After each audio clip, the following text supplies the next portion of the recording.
ইসলামের এবং মুসলমান 100 বছর শুধু মার খেয়েছে, এখন আর মার খাওয়ার দিন নাই, মার খাবো মার দেব, ঠিক কি না? আমরা রক্ত ঝরিয়েছি, ওদের রক্ত ঝরাবো, ঠিক কি না?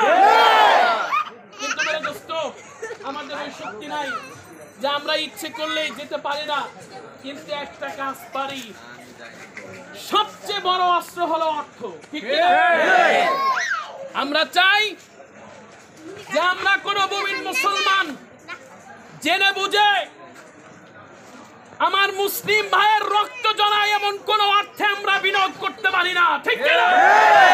সুতরাং আজকে বাস্তবতার দাবি, এই সমাজের দাবি, প্রতিটা মুমিন মুসলমানের দাবি, আজ থেকে আমাদের এই দেশে ইসরায়েলের কোন পণ্য কোন দোকানে থাকবে না, ঠিক কি না?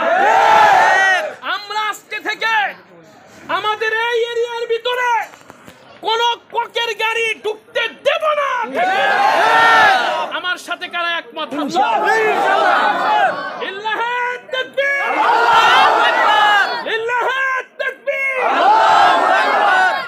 দুঃখ লাগে এত কিছু বোঝার পরেও আমরা কোক ছাড়তে পারি নাই।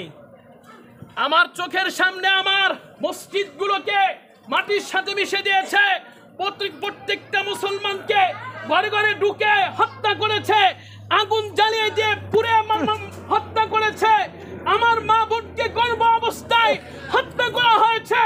এরপরেও আমার এই দেশে প্রত্যেকটা দোকানে কোক, পেপসি, আরসি, 7 আপ থাকে কেমনে? তাহলে বোঝা যায় আমরা মুসলমান না, আমরা নামদারি মুনাফিক।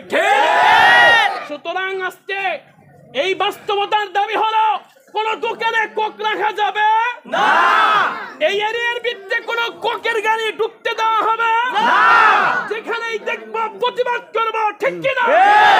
গাড়ি বন্ধ করে দেব, ঠিক কি না? আমরা ইসরায়েলে যেতে পারবো না, কিন্তু ইসরায়েলের কোন পণ্য